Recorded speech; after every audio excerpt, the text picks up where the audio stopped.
सर्वांना नमस्कार. सर्व विद्यार्थी आणि मिलिंद ही सर्व्हिस मंडळी आणि पुढे सर्वच क्षेत्रातले, शिक्षण क्षेत्रातले, चळवळीतली सगळीच मोठी आदरणीय मंडळी आहेत. खूप मोठी मंडळी आहेत, सगळ्यांच्या नावाचा उल्लेख मी करत नाही. मिलिंद जेव्हा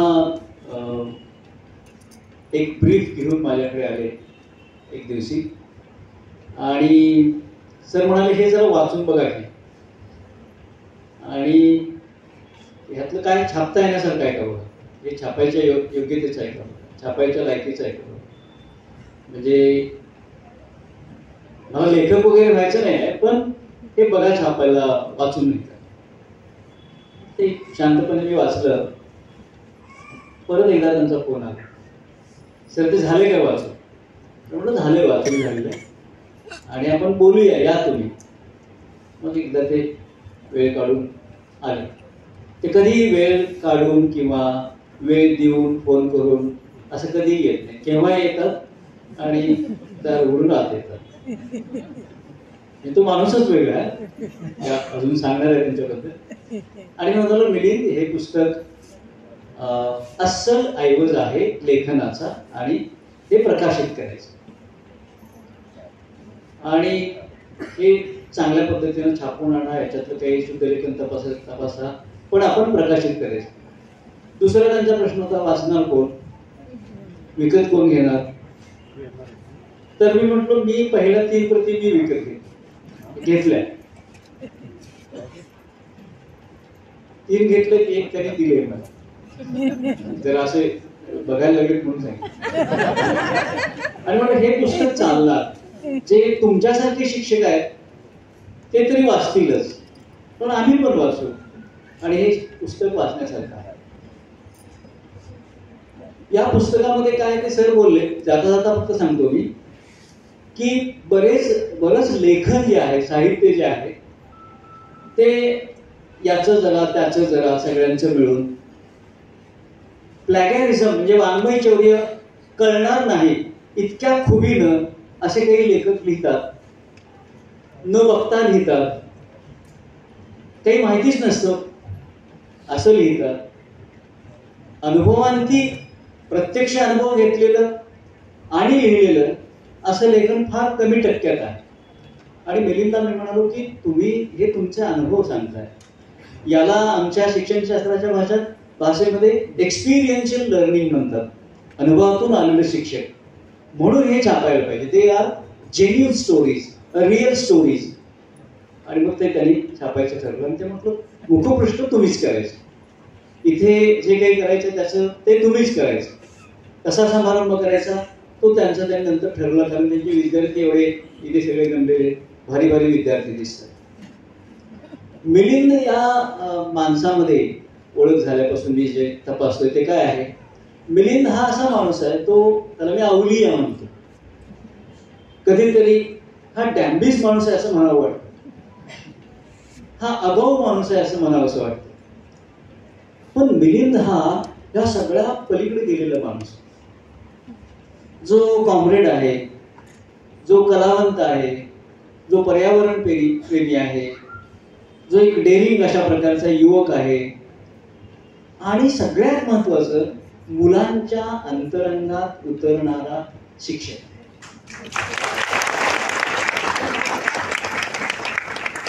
म्हणजे शास्त्रीय दृष्ट्या हा माणूस भेटल्यानंतर माझ्या मेंदूमध्ये काहीतरी न्यूरोलॉजिकल वेगळ्या घटना घडतात आणि माझ्या मेंदूमध्ये आनंदाची कारंजी तयार होतात. सायंटिफिकली असे शिक्षकच नाही आहे, तसं मिलिंद आहे. आले माझे सर, आले बघा ते, बाकीचे शिक्षक आले बघा ते, जे घाबरून बसलेली मुलं. आता विचारणार काय तरी, मला एकदा, मीही कधीतरी असा वागत होतो, मला एकदा एका सुज्ञ प्राध्यापकांनी सांगितलं, सर तुम्ही खूप चांगले शिक्षक आहात, पण कधी कधी एवढे झालं होता तर माझ्या मुलीला शाळा सोडायला वाटते. मी कोल्हापूरच्या शाळेत होतो, झोपडपट्टीत शिकवत होतो आणि ते पलीकडे शाहू कॉलेजमध्ये होतो.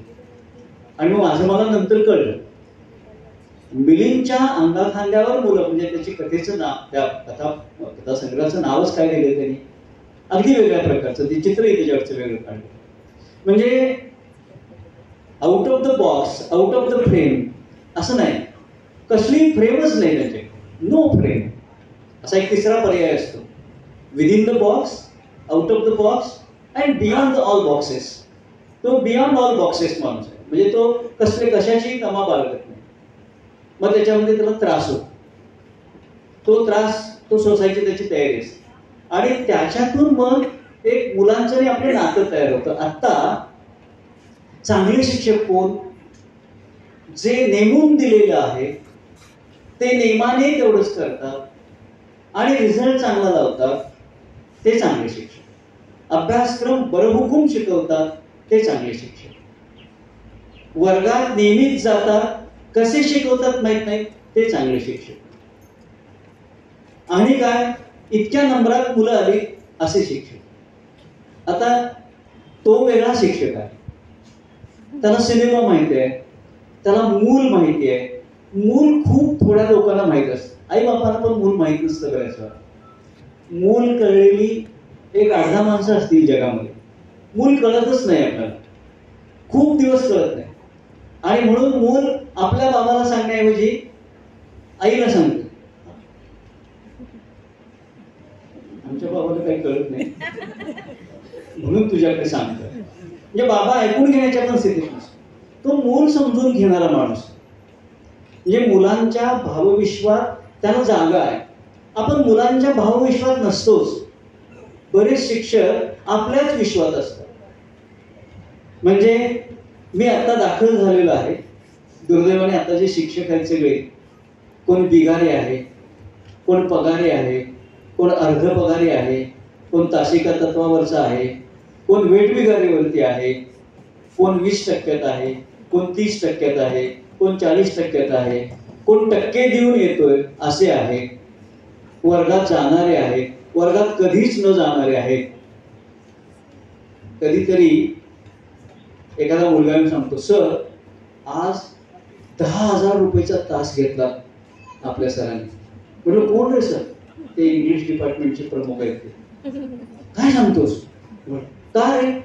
नाही, आम्हाला कोणीतरी सांगितलं की त्यांना 2-2.5 लाख पगार आहे, त्यांनी ह्या महिन्यातला एकच तास घेतला, दिवसाला 10,000 पडतात ना. अशा वास्तवात या मुलांना वर्गापलीकडे कुठे कुठे घेऊन जावं, म्हणजे निसर्गात शिकवावं. म्हणजे शिक्षण क्षेत्रातल्या ज्या उत्तमात उत्तम पद्धती आहेत, मॉडेम मार्गदर्शकांनी सांगितले असतील, गांधीजींनी सांगितले असतील, टागोरांनी सांगितले असतील, तिकडे आणखी पावलो लाभर, तिकडचे जे सगळे तज्ञ त्यांची नावं मी घेत नाही, जॉन डुई असेल, पावलो प्रेरी असेल. तर पावलो प्रेरी तिकडचा माणूस, तो काय म्हणतो, तुम्ही वर्गात शिकवताय हो, पण कोणाला शिकवताय? जे तुमचं ऐकतात त्यांना, ज्यांच्या क्षमता आहेत त्यांना. तो वंचितांचे शिक्षणाचं तुमच्या पुस्तकात काही नाही आहे. तुम्ही ऑपरेस्ट लोकांना शिकवत नाही, तुम्ही सप्रेस्ड लोकांना शिकवत नाही, तुम्ही एलिट लोकांना शिकवताय. School itself is elite concept. शाळा हीच एक एलिट कन्सेप्ट आहे. आणि पूर्वी शाळेचं मूळ शाळेचा शब्द तो पण असाच आहे. म्हणजे काय, काम करून पोट भरून वेळ राहिला तर लेजर म्हणून जायची ठिकाण म्हणजे शाळा, अशी पहिली डेफिनेशन आहे शाळेची. School, SKOLE. पोट भरायचं अवघड आहे, शाळेत कुठे जात आहे? हे शाळा शिकणं ही चैनच आहे, अजून पण चैन आहे. जो मुलगा 18 वर्ष झाल्यानंतर त्याला मिळवायला पाहिजे, त्याऐवजी कॉलेजमध्ये जातो, ती चैनच असते त्याच्या बापाच्या दृष्टिकोनातून. बाप काय म्हणतो, जरा इथं थांबलास तर माझी 2 दिवसाची हजेरी अजून वाढेल, कुणाला द्यायला लागणार. मिलिंदनी प्रयोग केले त्या मुलांच्यावरती, आपल्या मुलांच्यावरती जो माणूस प्रयोग करतो, वेगवेगळे प्रयोग करतो.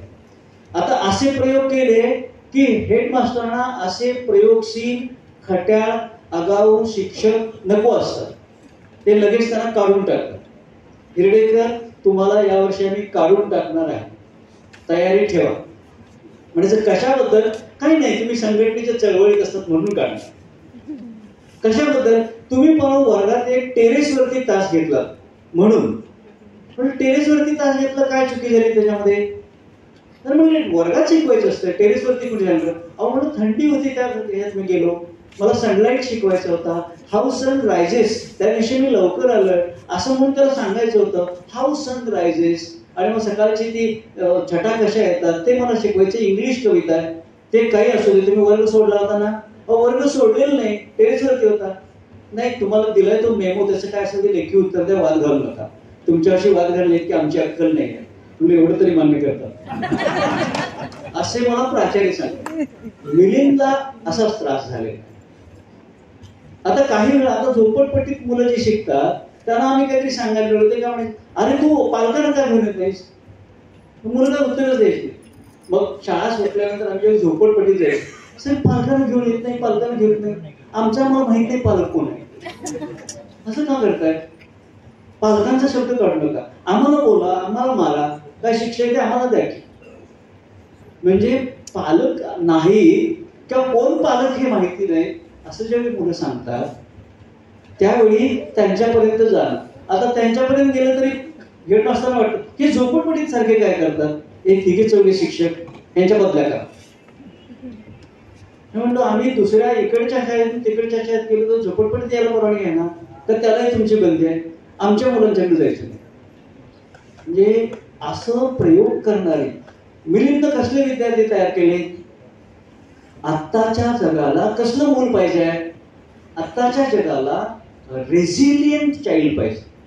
म्हणजे कसं, कुठेही जाऊन आपली नोकरी, आपलं पोट भरण्याचं काम ताठमानेनं करी, काहीही धोका झाला त्यातून बाहेर येईल, कुठूनही पळून येणार नाही, कुठेही हार मानणार नाही, पुन्हा पुन्हा उभं राहील, असं रेझिलियंट चाइल्ड ही जगाची डिमांड आहे.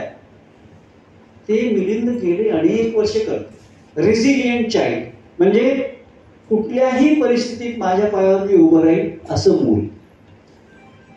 आता मुलं खरोखर कशी होतात तयार, जी आपण फार शिस्तबद्ध पद्धतीने घडवतो? तर ती परदेशात काहीतरी झालं की लगेच इकडे पळून येतात. अरे का आलास? तिकडे पॅन्डेमिक सुरू झालं सर. मग तू इकडे का आलास? तिकडची सगळी माणसं मेली. नाही आहेत की, पण तू का पळून आलास? नाही सर, काय घाबरलो. मग आता काय करतोस? वडिलांची पेन्शन आहे, माझ्या घरात सांगतात तेच देतात, त्यांच्या घरात सांगतात तेच देतात, मग काय चाललंय? घरात भांडण्यासारखी. मग आता जाऊ शकतोस का परत? आता कोण घेणार तिकडे? आता ट्रम्प म्हणतोय नाही, कोणालाच घेणार नाही.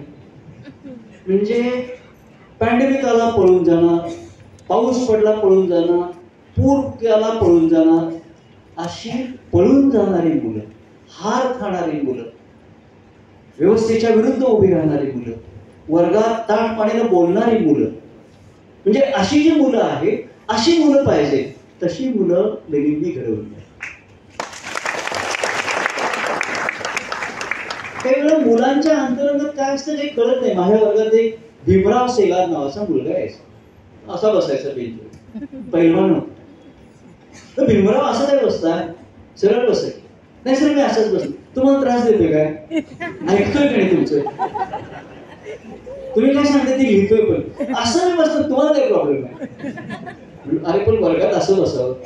नाही ते मी जरा अशा इकडे हे आहे हो, माझं तब्येत जरा अशी आहे. मग बऱ्याच दिवसांनी, एक महिना 2 महिने झाले, मी म्हटलं भीमराव का असं करतोस तू? म्हटलं काय करू सर, माझं दारूच दुकान आहे आणि तिथं सगळी अशी तब्येतच येतात, पण मला पण असं करायचं. त्यांच्याशी 2 हात करण्यासाठी मी कुस्ती करतो, व्यायाम करतो आणि मग येतो, मग इथंच बसतो, सवय लागली, काय करू? आणि पुन्हा का बसतो, मग पुढच्याच बाकावर का बसतो?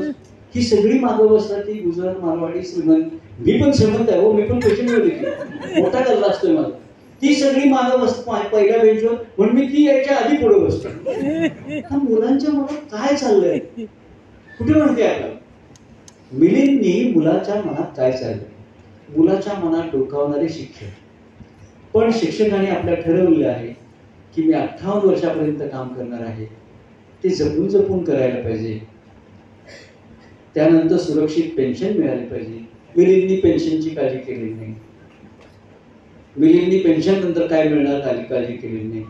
पेन्शनचे पैसे कसे खर्च करायचे ते मात्र त्यांनी ठरवलेलं आहे. म्हणजे असे शिक्षक समाजाला गरजेचे आहे. म्हणजे जे पेन्शन पुरता विचार करत नाही. म्हणजे मी बऱ्याच वेळा म्हणतो की हे जे नातं आहे गुरु शिष्यांचं हे इतकं कमालीचं आहे की आई वडील घरात वेळ देत नाही म्हणून बऱ्याच वेळा मुलं येतात आणि शिक्षकांच्या अवतीभोवती असतात. जी मुलं अवतीभोवती असतात त्यांना समजायचं यांचं कुठेतरी इमोशनल स्टार्वेशन चाललेलं आहे म्हणून येतात. हा सारखा काय येतो इथे बसून असा पायाशी का बसतो माझ्या. एकदा असा एक विद्यार्थी आला आणि जोर जोराने रडायला लागला. म्हणलं काय रडतोस तू. सर मी आता परवाच युनिव्हर्सिटीमध्ये पहिला आलो तुमच्यामुळेच आलो पण रडतोस का तू. म्हणजे मी सायन्सला गेलो नाही म्हणजे माझे बाबा 5 वर्ष माझ्याशी बोलत नाहीत कुणाला सांगू मी कुणा पुढे रडू. मग तो असा गळ्यात पडून रडायला. आता परवा एक शिक्षक असेच जाताना भेटले ते म्हटले अहो काय एवढे मान पाडून काय तुम्ही पोरं ऐकत नाहीत काय करायचं. म्हणजे त्यांनी तयार केलेली जी पिढी आहे त्यांना त्याच्यात त्रास झालेला आहे. म्हणजे शिक्षक आणि विद्यार्थी यांचं जे नातं आहे ते एक वेगळ्या प्रकारचं बॉन्डिंग आहे. इमोशनल बॉन्डिंग आहे. त्याला फक्त अकॅडमिक बॉन्डिंग पुरतं आपण करून ठेवलं आहे. म्हणजे आमचा तुमचा संबंध काय आपण त्याला हे कशाला तू पुढे बसलायस काय ते तुला नाही कळलं काय जा तिकडे दुसऱ्या वर्गात जा. अच्या वर्गात कसा आलास तुला बच्या वर्गात घातला होता ना. सर अची मुलं कशी असतात बघायला हवे जातो मी परत. हे तुला येणार नाही जात हे तुझ्या बाबाला येणार नाही हे तुझ्या 7 पिढीला येणार नाही. मुलगा काय म्हणतो सर त्यांना कुणालाच आलं नाही म्हणून तुमच्याकडे आलो. म्हणजे त्या मुला प्रत्येक शिक्षकाला वाटतं की सगळं मूल हुशार असलं पाहिजे असं नाही ना. Every child is unique. Every child is distinct. Every child is teacher of teacher. म्हणजे मुलंच शिक्षक असतात. मॉन्टेसरीचे एक पुस्तक आहे चिल्ड्रन आर टीचर्स. आणि मग ती काय म्हणते आपण नाही शिकवत त्यांना तीच आपल्याला शिकवतात. ऍसिलम मधल्या मुलांना ती बाई शिकवत होती डॉक्टर होती पण मुलांना म्हणायची मला असं मुलांना शिकवायचं आहे जगभर फिरून सगळीकडे शिकवायचं आहे. आपल्याला मॉन्टेसरी पण म्हणजे काय माहिती. मॉन्टेसरी म्हणजे हे शाळा मॉन्टेसरी म्हणजे ती एक बाई होती महान अशा प्रकारची. मिलिंद ह्या ज्या तज्ज्ञांनी शिकवलं या तज्ज्ञांचे जे विचार आहेत त्या विचाराला पुढे नेऊन त्याच्या पलीकडे जाणारा त्या विचारांचे प्रयोग करणारा असा प्रयोगशील शिक्षक आहे. आणि ज्याच्या अंतरंगात अजूनही म्हणजे तो कधी लडाखला जाईल थंड पाण्यात उडी मारेल कधी सायकल तिथे सांगेल तिथून आपल्याला माझा पाय मोडलेला आहे सायकल पास झालेली आहे पण अजून मला पुढे जायचं आहे. हे सगळं काय असेल म्हणजे तो आता त्यांनी जी चिल्लर थिएटरची चळवळ चालवली आहे चाइल्ड थिएटरची ते इतकी मुलं येतात आणि मिलिंद सांगतात त्यांना या इकडे कुरकुरी कोणी आणले तेवढे इथे टाका. आता ती सगळी मुलं येतात आणि परत खाणार नाही म्हणून सांगतात. आता आपण शिक्षकांना सांगितलं की बाबा काय तुम्ही इकडे असं काय करत असाल तर करू नका वर्गात तरी करू नका. शिक्षकच ऐकतात मुलं पण मिलिंदचा सगळा ऑडियन्स ऐकतो आणि ती मुलं इथं जमा करतात. म्हणजे कोणी दडवून ठेवलं असलं तरी त्याला त्या मुलाला इच्छा होत नाही. म्हणजे हे म्हणजे थिएटर जाणणारा म्हणजे ते बाल थिएटर आहे त्याच्यातच मला काम करायचं आहे हे म्हणणारा त्याच्यासाठी पदरमोड करणारा त्याच्यासाठी त्रास घेणारा म्हणजे या माणसाच्या म्हणजे काही काम सांगितलं मिलिंद असं करायचं आहे काय लवटे सरांचा तो कार्यक्रम आहे करणार आम्ही अटी 2च आम्ही काम करेपर्यंत मी आणि माझे लोक तुम्ही लुडबुड करायचे नाही करू काम झालं की मी तुम्हाला सांगतो. असा वरिष्ठांना आदेश देणारा ज्येष्ठांना धमकावणारा किंवा फटकवणारा म्हणजे तो कधी काय बोलेल माहिती नाही सांगता येत नाही. म्हणजे तो एकाच माणसाला घाबरतो आणि घाबरत होता अजूनही घाबरतो ते आहेत कुठेतरी म्हणून पानसरे अण्णांना फक्त त्यांचं ते फक्त ऐकायचं बाकी अजून कोणाचं ऐकत नाही. म्हणजे तुमचं कोणाचं ऐकत असेल माहित नाही माझं पण ऐकत नाही. म्हणजे मी काहीतरी सांगतो काहीतरी संदेश देतो फक्त ते मी म्हणते ते त्यांचंच फक्त मी ऐकत होतो. कशासाठी ऐकायचं तुम्ही काय सांगताय मला सगळं माहिती आहे. म्हणजे असे शिक्षक आणि विद्यार्थी यांची नाती आता तर इतकी अशी झालेली आहे की मुलांचीच नाती नाही आहे काय मुलांचीच नाही. आणि म्हणून मिलिंद आणि त्याचं व्यक्तिमत्व मिलिंद आणि त्याचं हे पुस्तक वाचायचं अशासाठी शिक्षकांनी वाचायचं अशासाठी की एखादा शिक्षक किती प्रयोगशील असतो म्हणून छोटं आहे पुस्तक पण ते वाचायचं अशासाठी की अरे असे पण प्रयोग करता येतात. म्हणजे तिकडे अनुताई वाघ काय प्रयोग करत होत्या, तिकडे गिजूबाई बदेका काय प्रयोग करत होते, तिकडे परदेशात काही लोक असे प्रयोग करत होते, काय प्रयोग करत होते. म्हणजे काही शिक्षक तर असे होते की एक एक असा शिक्षक होता की तुम्हाला मुलाला मारल्यानंतर कसं लागतंय म्हणून दररोज सकाळी आल्यानंतर प्रत्येक वर्गात त्या मुलाला तो शिक्षक सांगायचा माझ्या हातावर छड्या मारा म्हणजे मला कळेल की वेदना कशा होतात. असे पण शिक्षक होतात. काही मुलं म्हणायची की माझ्या पोटात box me in my stomach, पंच मी इन माय स्टमक, असे पण काही विचारत होते. म्हणजे माझ्या पोटात एक ठोसा दे रे, चांगल्या का चांगल्या बॉक्सरला सांगायची का कळू दे आपण केव्हा तरी मुलांना मारतो तसं. मुलांना म्हणजे बऱ्याच वेळा जे लोक म्हणतात एका न्यूरोसर्जननी, माझे एक मित्र डॉक्टर मित्र काढले, त्यांच्याकडे असे काही पालकांनी बोलायला की ते म्हणतात ते सरांच्याकडे जावा, मी थोडा औषध देतो पण ते सरांच्याकडे जावं आणि ते काहीतरी सांगतील ह्या मुलाला. मग पालक एखाद्या मुलाला घेऊन येतात, काय झालं, काय नाही याला काही कळत नाही. दुसरा, तुम्हाला कोणी सांगितलं काय कळत नाही, मी शिक्षक आहे ना मला काय कळत की माझं मुलं काय कळत नाही म्हणजे काहीच कळत नाही नापासच होते सर. दुसरा लय छान आहे, मग त्याला काय आणलं नाही ते बिलकुल छान आहे. म्हणजे हा मतिमंद झालेला आहे. पण ते कोणी ठरवलं, तर मला माहिती आहे ना सर, शिक्षक आहे मी. मतिमंद म्हणून सायकोलॉजिस्ट ठरवू शकतो, सायकॅट्रिस्ट ठरवू शकतो, तुम्ही कोण शिक्के मारणार. आई बाबा आणि शिक्षक label the students, label the kids, शिक्के मारतात. तू हा 5 नंबरचा, 10 नंबरचा, शेवटच्या नंबरचा, ढोक कधीच उपयोगी येणार नाही, बुद्धू, रद्दड. म्हणजे आपल्याकडे इतकी विशेषण आहे, आमच्या खिशात चांगली विशेषण नाही. मी शिक्षकांना सांगतो की चांगली विशेषणे इकडे ठेवा. You are wonderful child, every child is wonderful. आणि मग सगळे येतात, म्हणजे त्यांना वाटतं की त्यांना त्यांचे मुख्याध्यापक म्हणत असायचे की इज प्रॉब्लेम टीचर. पण त्यांना काय वाटायचं, it's okay, I am problem teacher but I am problem solver of the students. बरेच शिक्षक म्हणतात देर आर प्रॉब्लेम चिल्ड्रन. पण सिद्धांत शिक्षणशास्त्राचं काय सांगतो, there is no problem child in the world. जगात एकही प्रॉब्लेम चाइल्ड नाही. Problem is with the parents or with the teachers or with the sister.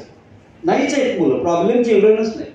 कुठलाही मुलगा किती प्रॉब्लेम मला असला माझ्याकडे तुम्ही आणून सोडा, and I will prove you, I will convince you that this child is not a problem child. पण आपण समजून घ्यायला पाहिजे, असं त्यांच्या भावविश्वात, त्यांच्या अंतरंगात उतरणारे शिक्षक पाहिजे. पण हे आता आदर्शवाद आहे. पण त्या आदर्शवादामधला एक नमुना इथे आहे. मिलिंद हा नमुना आहे. आणि आता आपण जे मल्टी डिसिप्लिनरी म्हणतो, तो मल्टी डिसिप्लिनरी टीचर आहे. तो सायकल कशी चालवायची शिकवू शकतो, मोटरसायकल कशी चालवायची शिकवू शकतो, त्याचं डिजिटल नॉलेज त्याच्यातलं आहे, त्याचं नेपथ्य करायचं हे नॉलेज त्याच्यामध्ये आहे, तो पोहू शकतो, तो बॉक्सिंग करू शकतो, तो काही करू शकतो. त्याला तुम्ही सांगायचं नाही, मी माझी कन्सेप्ट असं. मला हिशेब विचारायचं नाही. मी काही जणांच्याकडून फुकट आणतोय, काही जण पावती देत नाही. आता एखादा पेंटर असतं, तुम्ही पावती मागताय माझ्याकडून, त्याचं काय पावती काढलेलं असलं दुकान आहे त्याचं, ते काय मला हिशेब विचारायचं, एवढा खर्च येईल आणि मी करून दाखवतो, तोपर्यंत तुम्ही कोणी हस्तक्षेप करायचं. म्हणजे एक ऑटोनॉमस टीचर आहे, स्वतःचं एक अस्तित्व असलेला असा शिक्षक आहे. असे शिक्षक असले पाहिजे, निर्भीड शिक्षक असले पाहिजे आणि मुलांची नातं जोडणारे. म्हणजे त्या न्यूरोसर्जननी विचारलं, I operate patients and every day I conduct at least I operate 5-6 patients. म्हणजे जगातला प्रसिद्ध न्यूरोसर्जन किंवा भारतातला तो विचारतो शिक्षक, but what do you do, तुम्ही तर काही करत नाही. आणि त्यावेळी त्या शिक्षकाने उत्तर दिले. त्यांनी त्याच्यावर कविता लिहिली त्या शिक्षकाने. एक टेलर मॅली म्हणून नावाचा एक लेखक आहे, शिक्षकच आहे, आणि तो आपल्या सगळ्या शिक्षकांचा ॲडव्होकेट आहे. म्हणजे शिक्षक किती ग्रेट असतात तो सांगत फिरतो जगभर. तो काय म्हणतो, जरा थांबा सर. मग तो म्हणतो, sir when you put your patient in the operation theater on the operation table, what do you do first? काय करता तुम्ही सुरुवातीला? We give anesthesia and then I operate. मग आम्ही तर वर्गात without anaesthesia we operate. We make them keep quiet, we make them laugh, we make them dance, we make them read, we make them write, we make them fight. हे सगळं करता तुम्ही? मग ते सर्जन बघायला नाही, एवढं सगळं होत नाही. म्हणजे असा एकच माणूस असतो ज्याचं मुलं आई वडिलांच्या पेक्षा आहेत. गुंडातला गुंड मुलगा, काही मुलं असतात, अरे काय तुम्ही आता आपलं हे चाललेली काय धंदा करायला, आणि प्राचार्यांच्या एका मोर्चा घेऊन का चालला तुम्ही, मग काय करू सर, आज आम्ही डोक्यात धड घालायचं असं. आता हे ज्यावेळी सांगतात त्यावेळी एका चांगला शिक्षक म्हणतो तू पहिला आधी आज जा. त्यावेळी तो इतका संतापलेला मुलगा त्या शिक्षकांनी सांगितल्यानंतर मुकाट तू खाली बस तर खाली बस, तू आत्ताच्या आता घरी जा तर तू घरी जा. Only teacher has this power to convince. म्हणजे मुलांना गप्प बसवण्याची आणि मुलांना उभं करण्याची सगळीच ताकद शिक्षकांमध्ये. तर तसा असा शिक्षक असायला पाहिजे. म्हणजे मिलिंदनी एक चांगलं मॉडेल आपल्याला दिलं. तो मी आता आम्ही त्यांना सांगितलं की इन्शर्ट केलेला असावा वर्गात जाताना, तर तो म्हणतो मी काही ते ऐकणार नाही, समारंभाला येताना असावं नाही ऐकणार, केस असे वाढवावे नाही ऐकणार. आपण एक शिक्षकांचं रूप केलेलं आहे, ते असायला पाहिजे तसं. पण या सगळ्या बंधनाच्या पलीकडचा जेन्युइन शिक्षक आहे आपल्याकडे. आता जेन्युइन शिक्षक कमी व्हायला लागले. अशा बॅकग्राऊंडवरती मिलिंदनी व्हॉलंटरी घेतली, रिटायर झालेली नाही. म्हणजे teacher never retires, teacher gets, म्हणजे तो काय आहे, ही इज रिवायर्ड टीचर आहे. म्हणजे रिवायरिंग केले तुम्ही कशासाठी, दुसऱ्या कामासाठी. वर्गातलं काम संपलं, आता वर्गाच्या बाहेरचं काम करायचं. आपल्याकडे काय होतं, टीचर दे रिटायर, दे कम्फर्टेबली रिटायर. 58 असेल तर 55ला रिटायरमेंट, 60 असेल तर 58ला रिटायरमेंट, आधीच रिटायर झालेले असतात. आणि आपल्या तरुण सहकार्यांना सांगतात त्यांच्यासारख्या, सर माझे तेवढे तास घेऊन येतं काय, का तुम्ही का जाणार नाही सर. अहो किती शिकवायचं, आयुष्य गेलं. For 3 decades I am teaching, आणि किती शिकवायचं, पण शेवटपर्यंत पगार घेणार आहे ना तुम्ही, म्हणजे शेवटपर्यंत शिकवते. आता इथे बरेच असे टीचर आहेत की दातुळकर सर बसले, ते प्रयोगशाळेत होते पण त्यांचा विषय प्रयोगशाळेचा नव्हता, त्यांचा विषय राणामानातला होता. ते तिथं पण शिकवायचे तिथं पण शिकवायचे. प्रयोगशाळा कशी असली पाहिजे आणि जंगल कसं राखलं पाहिजे. मग ते कोर्टात जायला लागू दे, गुंड मारायला येऊ दे, काय बोलायला येऊ दे, नाही माझं हे काम आहे. शिकवण्याच्या पलीकडे शिक्षणाचं जे काम आहे ते काम मुलांना उपयोगी पडलं, ते काम मिलिंदनी केलं. आणि मग पुढच्या जगाचा वेध घेणारा सर म्हणाले तसं भविष्यवेधी शिक्षक आहे, फ्युचरिस्टिक अप्रोच असलेला तो शिक्षक आहे. आम्हाला ते सांगतात बऱ्याच वेळा, सर हे सिनेमे बघायला या की कधीतरी, माझ्याकडे एवढे चांगले सिनेमे बघायला. आणि आम्ही अजून त्याला सांगतो की बघूया जमूया कुठेतरी. म्हणजे उत्तमात उत्तम सिनेमे त्याची दाखवायची तयारी आहे, आम्हाला बघायला वेळ नाही. म्हणजे त्याच्याकडे सगळं आहे, भांडार आहे. म्हणजे तो जगाच्या दृष्टिकोनातून मिलिंद हा वेगळा माणूस असेल, पण मला तो भावतो अशासाठी. आणि त्याच्यात काही जे गुण अवगुण, म्हणजे काही वेळा गुण अवगुण कोण ठरवतं माहिती नाही. म्हणजे असं कसंही वागणं, बेछूट वागणं किंवा मर्यादेच्या पलीकडे वागणं, याला वावगं वागणं म्हणतात. पण कधी कधी वावगं वागणं छान असतं. तर परवा आमच्या त्या मुलांनी कोरगावकरच्या एक कार्यक्रम केला. ते म्हटले सर गेल्या वेळी आला होता, यावेळी नुसती हजेरी लावून जा. म्हटलं काय करणार आहे तुम्ही, तर म्हटले काही नाही तिथे गेल्यावर सांगतो. तर म्हटले आम्हाला काही जास्त परवडत नाही म्हणून एक सगळ्यांकडून 5 लाख रुपये गोळा केले आणि आमच्या शाळेला रंग दिला, तो तुम्ही बघायला या. म्हटलं मुलांच्या आयुष्यात रंग भरले तुम्ही, फार छान, किती अजून बेरंगी रंगी असे सगळे तुम्ही आहात. मग म्हणजे आता जरा जेवायला पण जा. मग तिथे कोण काय करते म्हणून मी विचारलं. तर ते म्हणले सर कुणी काय केलं नाही ना, तो मी या हॉटेलचा मालक, आणि आज तुम्हाला सगळ्यांना फुकट जेवण देणार आहे मी. आजच्या दिवस तुम्ही मला पैसे द्यायचे नाही, फुकट जेवण जेवायचं. आणि मग तू काय करतोस. ते त्यावेळी नापास झालो. ही सगळी आहेत ना, ही सगळी लय हुशार होती, पण मी हुशार नव्हतो. मग आणि काय कर, आणि अशीच 4 हॉटेल आहेत.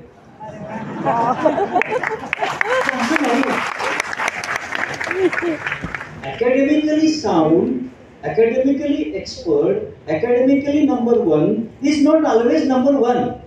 आता इथे शहर चालवलेली एक व्यक्ती आहे, ते आमचे अडगोळी सर. अडगोळी सर आता हे महापौर होते, तर ते तिकडे कायदा पण सांभाळत होते आणि महापौर म्हणून इकडे आले. इथे 85 वर्षाचे आमचे पवार सर आहेत. म्हणजे आम्ही त्यांना म्हणतो आता थांबा की, तर ते सगळ्यात पुढे असतात थांबा की म्हणून. म्हणजे भाषण द्यायला पण असतात आणि लिडिंगला पण असतात. चिपळूणकर सर आहेत. आता ही आउट ऑफ बॉक्स शिकणारी माणसं जी आहेत ती समाजाला गरज आहे. अशी मुलं कोण तयार करणार? अशी पण मुलं पाहिजेत ना, देश चालवणारी, गाव चालवणारी, राज्य चालवणारी. नाहीतर मग अशी जी मुलं आहेत ज्यांना आपण शिक्के मारून बात करतो ती नंतर बादच होतात. मिलिंदनी अशा मुलांना शिकवलेलं आहे की जी मुलं आपल्या पायावर उभी राहतात. म्हणजे आज जो युनोच्या अजेंडामधला किंवा शिक्षणामधला जो अजेंडा आहे त्याच्यामध्ये मूल कसं, होलिस्टिक चाइल्ड कसं तयार व्हायला पाहिजे, ते होलिस्टिक चाइल्ड म्हणजे सर्वांगीण मूल तयार व्हायला पाहिजे. त्याचा सर्वत्र असा मेंदू चालला पाहिजे. त्याचा डावाच मेंदू फक्त चालून चालणार नाही आणि फक्त पैसे मिळवणारं मशीन असते नको, मनी प्रिंटिंग मशीन, तर कुठेतरी काहीतरी करणार. नाहीतर मग आता युद्ध चालू आहे तरी मिटवायला माणूसच नाही. कोण आहे मिटवायला म्हणून? कुठल्याही एवढ्या देशामध्ये 100, 150, 190 देशामध्ये एकही असा लीडर नाही की वर्षभर चाललेले युद्ध जाऊन एखादा गांधी असता तर चालला असतं, गेला असता मिटवायला तिकडे पीस कीपिंग फोर्स म्हणून. मग असे पण लोक लागतात. म्हणजे आता कुठलेही प्रश्न असले तर प्रश्न सोडवणारी इथे सगळी माणसं बसलेली आहेत. असे प्रश्न सोडवणारी माणसं कुठून आणतात? त्यात ही मुलं जायला पाहिजे. म्हणजे socially sensible, socially responsible, socially sensitive अशी मुलं मिलिंदने घडवली, ज्याची आज गरज आहे. Meaningfully selfish, shrewdly selfish, those who even do not respect their parents, अशी मुलं पाहिजेत का आपल्याला? नाही. आपल्याला अशी मुलं पाहिजे, अशी मुलं घडवणारे शिक्षक पाहिजेत. आणि ते शिक्षक आणि यांचं जे नातं आहे ते इतकं असतं की त्याला आपल्याला डिफाईन करता येत नाही. शिक्षक आणि मुलाचं नातं कसं असतं त्याला शिकवता येत नाही. पण ते पालकाच्या नेक्स्ट असतं. कधी कधी पालकांच्या पुढे असतं. काही वेळा पालकांना काय सांगावं मुलाला कळत नाही, त्यावेळी ते म्हणतात मी माझे पालक आहेत. आणि मग ते शिक्षक घालतानाच सांगतात तू वडिलांना त्रास देऊ नकोस, तुला काय त्रास झाला तर मला त्रास दे.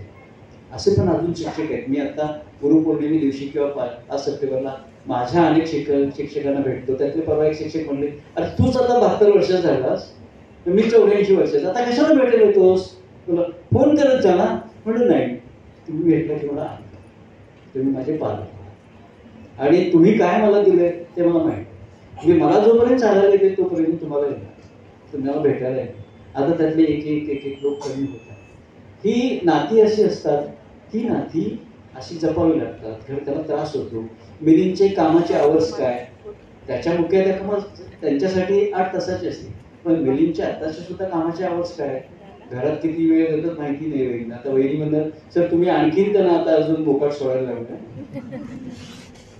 म्हणजे घरात किती वेळ देत असतील, घरातला वेळ काही मोजका असेल किंवा कमीत कमी असेल, पण बाहेरच्या समाजासाठी मला काय वेळ देता येईल तोच वेळ. निवृत्तीनंतर सगळ्यात जास्त काम करणारा असा माणूस आहे. आता निवृत्तीच्या वेळी विचारलं गेलं काय करता, आता काय करायचं, म्हणजे रागाने विचार आता काय करता सर तुम्ही, आता काय करायचं राव, झाली नोकरी, 29-30 लाच पेन्शन जमा होती आणि काय करायचं, अर्धी बँकेत ठेवायची अर्धी उडवायची, आता काय करायचं. आणि तरी काय करत आता काय करायचं राव, तुम्ही काय तुम्ही कशामुळेच भाषण देत बसताय, ग बसत मिलिंद हा अखंड शिक्षक आहे. And teacher is for ever teacher, born teacher. एकदा शिक्षक झाला तो कायमचा शिक्षक असतो, तर रिटायरमेंट नसते. Teacher never retires, teacher always rewires, teacher never retires. अशा या माणसाचं आपण आज पुस्तक प्रकाशित केलंय.